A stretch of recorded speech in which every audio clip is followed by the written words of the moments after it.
This is the Life Enthusiast online radio and TV network, restoring vitality to you and to the planet.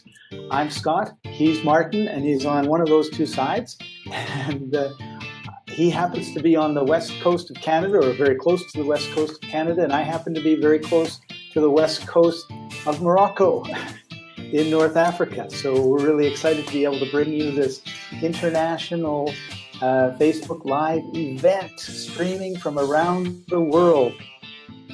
And of course, we have people in the group that come from all places: Australia, South Africa, UK, Canada, United States, North Coast, South Coast, West Coast, East Coast.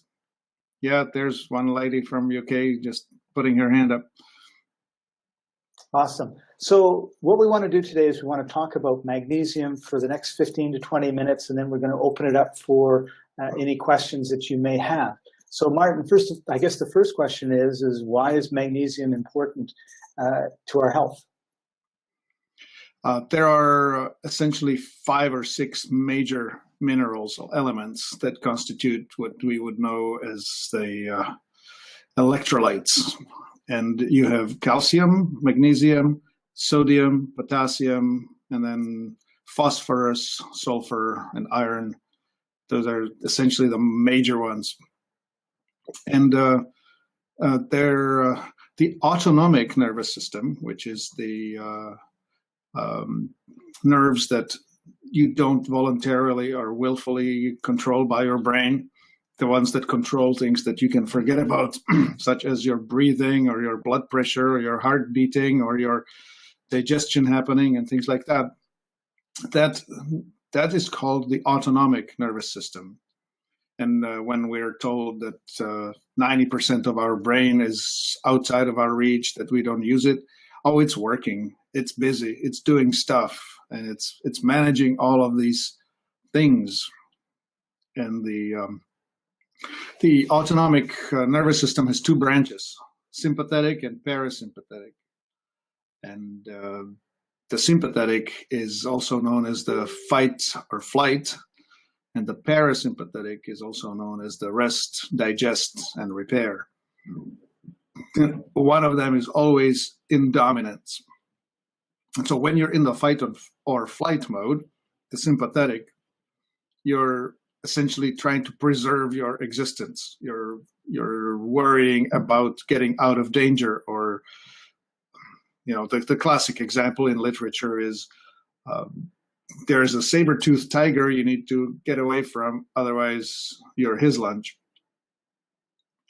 The parasympathetic, on the other hand, is the side that looks after the long-term existence, the repair of damage and or feeding of cells. So when the parasympathetic has the upper hand, you're going to be digesting, your blood pressure drops, you calm down, your cells will start eliminating toxins, your digestive system turns on, and so on. When the sympathetic kicks in, your blood pressure goes up, your pupils dilate so you can see better, your heart rate goes up, and so on. So in other words, you're getting ready to fight when you're in that state.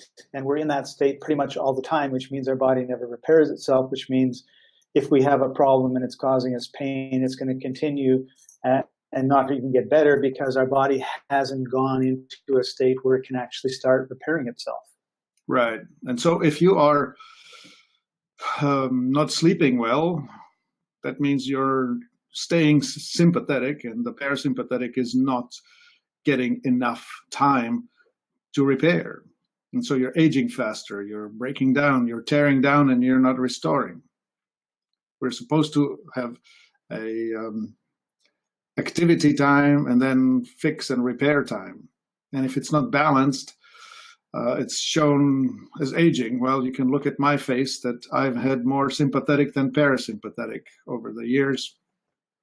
If I was able to keep it in perfect balance, I'd be still looking 27, and I would be tireless, and I don't know what else. I wouldn't forget words, and I would have zero pain anywhere, and so on. And so the signaling system tells us that when there is a problem, we learn about it, we hear about it, the brain receives a signal. Anyway, so about the minerals. The autonomic nervous system, the sympathetic, is accelerated by calcium and decelerated by magnesium. In the other one, in the parasympathetic, it is accelerated by sodium and decelerated by potassium. So what happens is this. If you are lacking in magnesium, you will be not able to relax, lengthen, open, and so on. Visualize a heartbeat. Every contraction is triggered by calcium. Every lengthening or opening is triggered by magnesium. So, for instance, when I move my muscle or arm like that, so this muscle here has contracted, but the opposing muscle, this one here on the bottom, had to lengthen. So bicep shortens, triceps lengthens. Here's the opposite, and so on. So, for instance, a professional athlete, when he's running, his quad is always stronger than the hamstring. And so if this fellow has too much calcium and not enough magnesium, he will overpower the hamstring. The hamstring will not be able to relax fast enough in response to the power of the quad, and he'll rip a muscle. That's the most common injury in professional athletes, a torn hamstring. Why? Actually, for lack of magnesium, if you can believe it. So I would like to get actually into explaining what all happens or what all is affected by magnesium.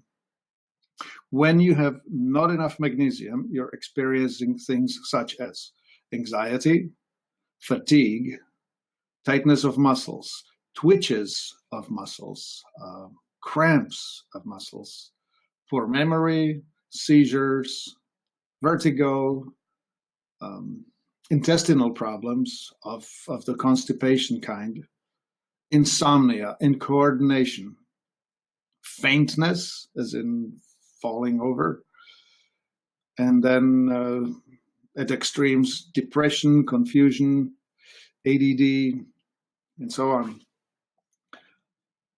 And those are the symptoms, right? And then, of course, when this continues, you end up with illnesses that the Western medicine would have labels for. Ourselves here, we try to approach things from the functional perspective. We see things as where at the cellular level is the problem arising. The modern medicine, the Rockefeller-sponsored dominant medical modality, sees mostly symptoms. They focus at the organ level. The problem will be something like angina, anorexia, arrhythmia, asthma, atherosclerosis, diabetes, eclampsia, emphysema, fibromyalgia, gallbladder, migraines, kidney stones, intermittent claudication, interstitial cystitis, viral infection, PMS, panic attack, osteoporosis, reflex sympathetic dystrophy, stroke, of course, diabetes, eclampsia, and the major ones like chronic fatigue, cancer, cirrhosis, depression. Those are all the names of the conditions that have been created by the deficiency at the functional level. Here's how we got here. Magnesium is actually normally acquired through food. There's supposed to be a balance between calcium and magnesium in our food intake. And for the most part, our soils where the foods are grown are fairly rich in calcium, but not so much in magnesium. There are, in fact, areas on the planet where the magnesium deficiency is really significant. Australia is one of them. Anyway, so it depends where the food is grown. it will be deficient in minerals. And the industrial method of growing food with fertilizers, the NPK, which is nitrogen, phosphorus, potassium, you don't hear the CAMG in there, the calcium, magnesium. So the food will be deficient in magnesium. There's no chance that you will be able to actually have the food that you eat that's grown in the industrial style to be balanced well enough that you don't have to supplement. So now it will depend on your metabolic type, whether you need to supplement a little bit of magnesium or a whole lot of magnesium. So when you're deficient in magnesium, you're functionally staying too much in the sympathetic, not enough in the parasympathetic, meaning you're always tearing down, not building up enough. What happens in the body is this. The body will defend the blood at the expense of all peripheral organs. So the functional margins for the electrolytes in the blood will be this much calcium, this much magnesium, this much sodium, this much potassium, that will be tightly managed to be just right. But this will happen at the expense of the peripheral organs. So when your doctor takes your blood and tells you, well, everything's normal, yeah, in the blood it is. But even still, if you're coming into the emergency room with a stroke or a heart attack, they will mainline straight into your vein a bag of magnesium, because that's what opens up. Calcium will hold things tight, magnesium will open things up. The only way that you can find your long-term balances reliably that I know of, there may be others, but the way I know to do it is to do hair analysis. Because in your hair, if we take an inch of your hair from somewhere here, what you end up knowing is what happened in the last month or so. You're growing about an inch a month. So when we take this piece close to the skull, we can analyze that and see just how the balances are. So you do a hair analysis and you can start interpreting as to what's going on in the body. But it's not 100% reliable because, of course, this is only showing what the body is pushing into the hair. Still, compared to others, we can get some understanding of all that. How can we get in our bodies if it's not in our foods? And I know that if we take magnesium, basically they flush right through. Right, yeah, important. So what happens, of course, is that the body is having to defend the balance in the blood very carefully.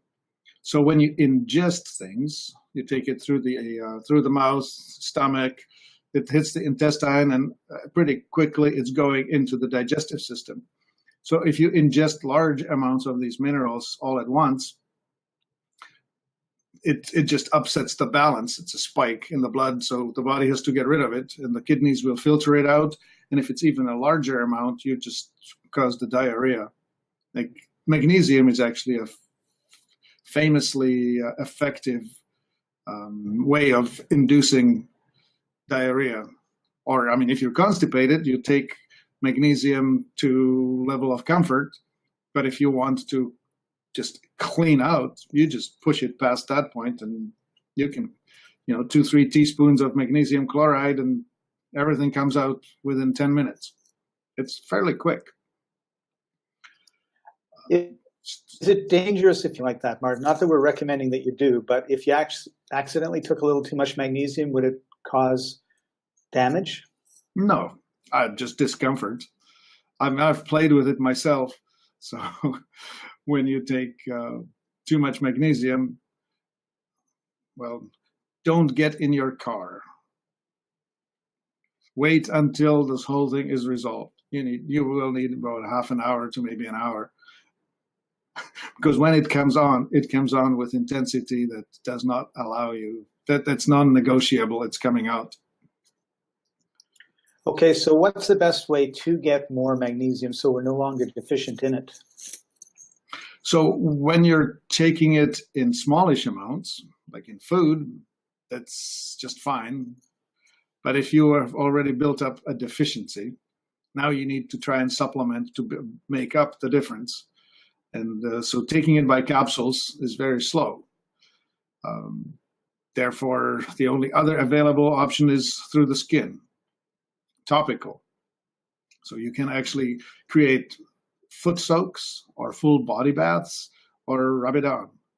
And so we have made available bath crystals and also have it in special preparation that you can actually rub on your skin. So here comes an interesting bit. The most common or the easiest available supplement is Epsom salts, which is magnesium sulfate. It's an Mg2SO4, and you can use it in a bath, you can use it in foot soak, you can even use it orally. Certainly you can swallow it, no trouble there. We have opted for using magnesium chloride. Magnesium chloride is more powerful, stronger, about twice as much magnesium compared to the sulfate, the Epsom salt. And it's also more compatible in the sense that the chloride is used in the digestive system, as in hydrochloric acid in your stomach, that uses up the chloride that comes with the magnesium. So if I'm in a magnesium salt bath and I'm absorbing all this magnesium chloride, basically the magnesium then gets absorbed into the skin, it gets transported to wherever it needs, and the chloride part of that my bath, it gets used in my digestive system. That's right. Yes. Yeah, so it's efficient. But one more thing to be said about how we make this. The magnesium oil or magnesium gel that we offer on Life Enthusiast website has also been treated energetically, or the water that it's in has been treated energetically. So it's actually more penetrable through the skin. What we have done is we have reduced the surface tension of the fluids. When you reduce surface tension, it makes it easier to go through barriers. The other thing we've done is we've reduced the cluster size. So when you reduce clustering, it's actually easier for the material to get into the cells, intracellular. So it's way more efficient, where a teaspoon of the magnesium chloride, magnesium oil is sufficient. You need to use, I don't know, close to a cup of the Epsom salts from the store to get a similar effect. So what will most people experience if they do, like I really love doing the magnesium salt bath. You run the nice hot water, you put the salt in it, it all disappears, you lay down, and I just find it very, very relaxing. But if someone's got, say, fibromyalgia, or they've got chronic pain or aches, what are some of the things that they could experience? Obviously, everybody's different if they do the magnesium bath. Well, the most common comment I hear is, I took half a cup of the magnesium crystals, put it in the bath, and I slept like a baby.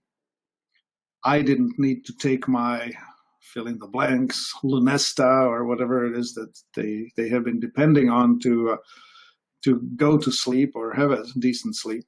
Because now that there's magnesium in the system, the parasympathetic gets the upper hand, rest, repair, digest, and the body's stress response is shut off. You have a peaceful all-night sleep. It's shocking. And of course, the other things that happen is when you're having this peaceful sleep, you're actually repairing, you're restoring. So you're going to wake up more refreshed than otherwise. Because if you have a stressed, fitful, shallow sleep, you don't repair as much. So you wake up less refreshed or more tired in the morning. And of course, people who suffer from all out insomnia, they roll around in their bed all night long, but don't feel any better for it in the morning.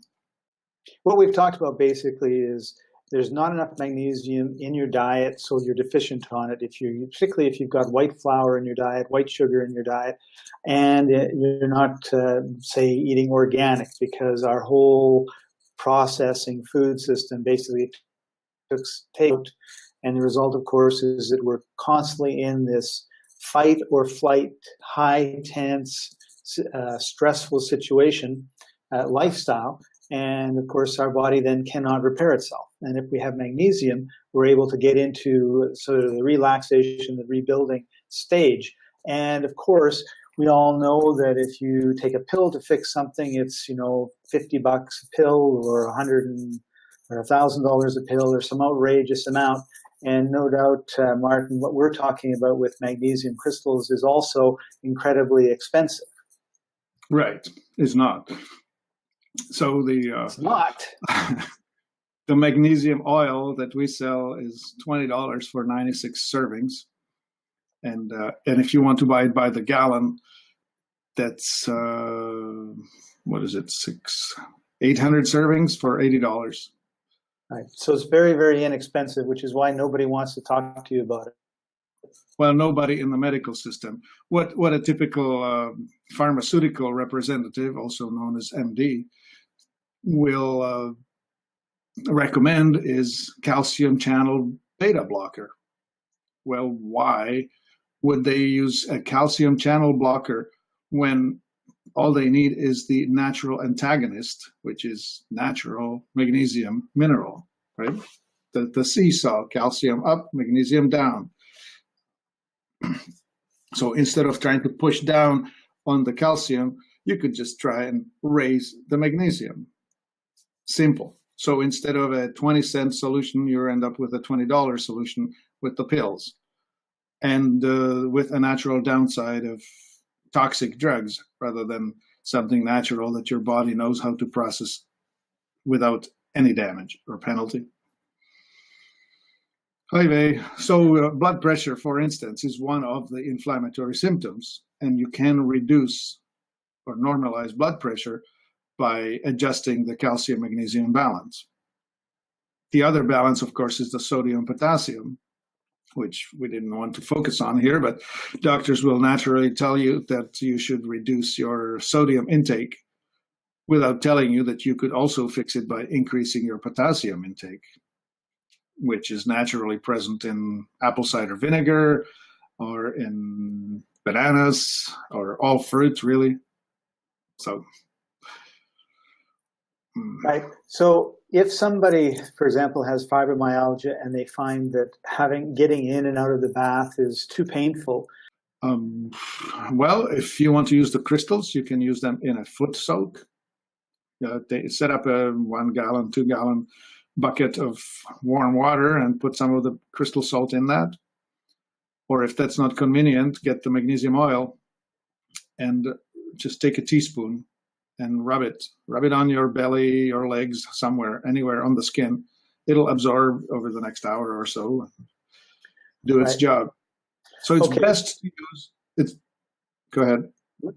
I just wanted to jump in because someone made a comment about Epsom salts. We had talked about it earlier, but I could go down to my local drugstore and I could buy a bag of Epsom salts, but it's going to be about a 20th as effective as getting really good magnesium salts. Is that right? Yeah, in general, the magnesium stuff that we sell, which is the magnesium crystal, the chlorides, you will need a lot less of it to accomplish the same thing.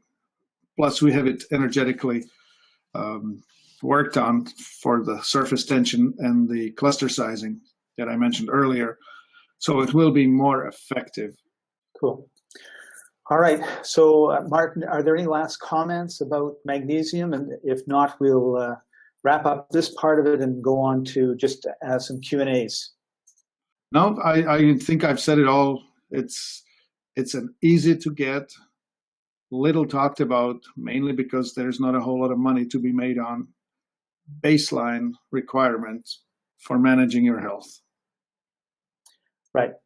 So if you have pain, if you have any problems at all, and then particularly if you are stressed out, there's nothing like a hot magnesium bath to change you from being all stressed to being all relaxed, then your body can actually start to heal itself. Just imagine if you had a cut on your arm and it never healed. And then you got a second cut a couple weeks later on your arm and it never healed. In a lifetime, what would be the result? Is you would have all these cuts and they'd be painful on your arm. And so you need to be able to put yourself in a position where you can relax, where you can rest, where your body can recharge itself, can repair itself, can start healing itself. And one of the reasons why it can't is you are deficient in magnesium. And for $15 or $20, you can be abundant in magnesium, totally relaxed, and on the way to repairing your body. So right. in the comments below, I put a link to the product that we recommend on lifeenthusiast.com. And we're going to I just want to say one more thing. Okay. Yeah. It's as in to answer when a person would use it. And it's whenever you would like the parasympathetic to get the upper hand. So typically that would be after lunch, so you can have a little siesta, especially after dinner when you want to go and digest and then have a nice sleep. But you could also use some just before any strenuous event. Like if you're going, for instance, going to play soccer or play hockey or be an athlete of any sort, have a physical exertion, you would want to put that on because that's going to help balance your body so that you're more relaxed. Like you could watch a cat, like a cheetah, run in, I don't know, I don't see them where I live, but I remember vividly the fact that these things are running elegantly and relaxed. Like there seems to be no stress even when they are running at full tilt. Whereas you watch the sports events where athletes compete, they're clenching and doing stuff like that, just forcing it.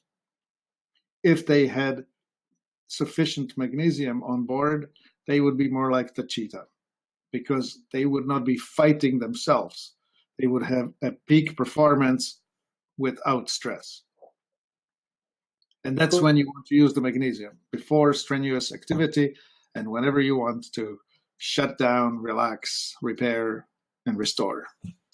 Right. And so to answer Keith's question, yeah, the magnesium chloride is more permeable than the Epsom salts that you get in the grocery store. And you can do it once a day. You can do it more often if you want. And I would say a 20-minute bath on average would be about what people would want to do. Yes. Every few days. Every day if you're in bad shape and you have a lot of pain and you're really stressed out and you know that you need a lot of repair being done. But, what I found was once or twice a week, I would just take a nice soak, get a book, soak for 20 minutes I would soak until the water got cold and I had to get out, to be quite honest.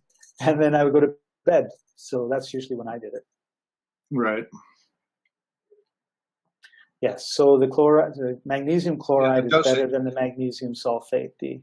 That's right. Yeah, and the dosage of that, you would probably want to have about 600 milligrams of elemental magnesium at a time, which is about a teaspoon of the fully saturated magnesium oil as we sell it. A handful of the salts, Yeah, a third of a cup in a bathtub. Okay. So if you have pain, if you have any problems at all, and then particularly if you are stressed out, there's nothing like a hot magnesium bath to change you from being all stressed to being all relaxed. Then your body can actually start to heal itself. Just imagine if you had a cut on your arm and it never healed. And then you got a second cut a couple weeks later on your arm and it never healed. In a lifetime, what would be the result? Is you would have all these cuts and they'd be painful on your arm. And so you need to be able to put yourself in a position where you can relax, where you can rest, where your body can recharge itself, can repair itself, can start healing itself. And one of the reasons why it can't is you are deficient in magnesium. And for $15 or $20, you can be abundant in magnesium, totally relaxed, and on the way to repairing your body. So in the important. I was going to say, in the comments below, I put a link to the product that we recommend on lifeenthusiast.com. And we're going to I just want to say one more thing. Okay. Yeah. It's as in to answer when a person would use it. And it's whenever you would like the parasympathetic to get the upper hand. So typically that would be after lunch, so you can have a little siesta, especially after dinner when you want to go and digest and then have a nice sleep. But you could also use some just before any strenuous event. Like if you're going, for instance, going to play soccer or play hockey or be an athlete of any sort, have a physical exertion, you would want to put that on because that's going to help balance your body so that you're more relaxed. Like you could watch a cat, like a cheetah, run in, I don't know, I don't see them where I live, but I remember vividly the fact that these things are running elegantly and relaxed. Like there seems to be no stress even when they are running at full tilt. Whereas you watch the sports events where athletes compete, they're clenching and doing stuff like that, just forcing it.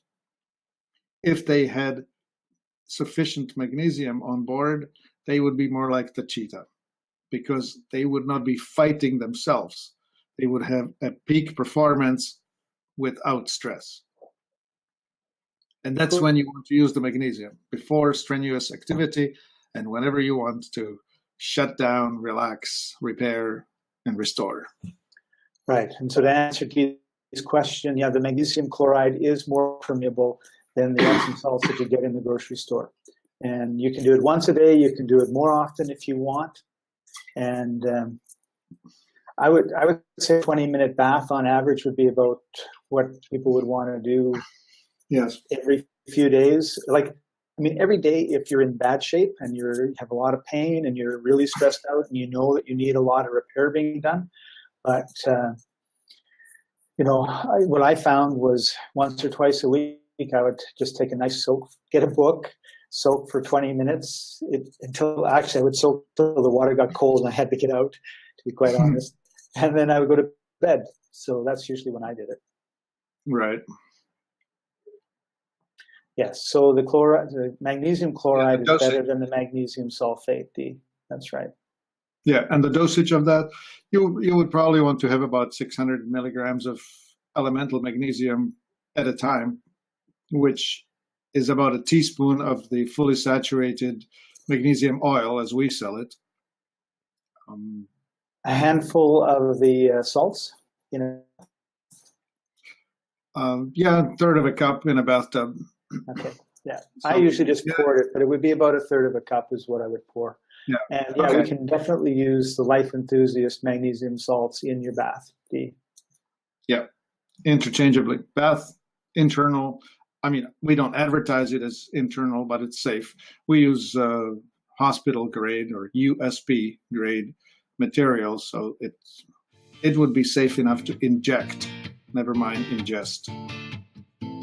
It's pure. No contamination. Thank you, Martin. Really appreciate you sharing that information about magnesium and its impact on our health. You've been watching the Life Enthusiast online radio and TV network, restoring vitality to you and to the planet. Thanks for joining us, everybody. See you next time. Bye-bye.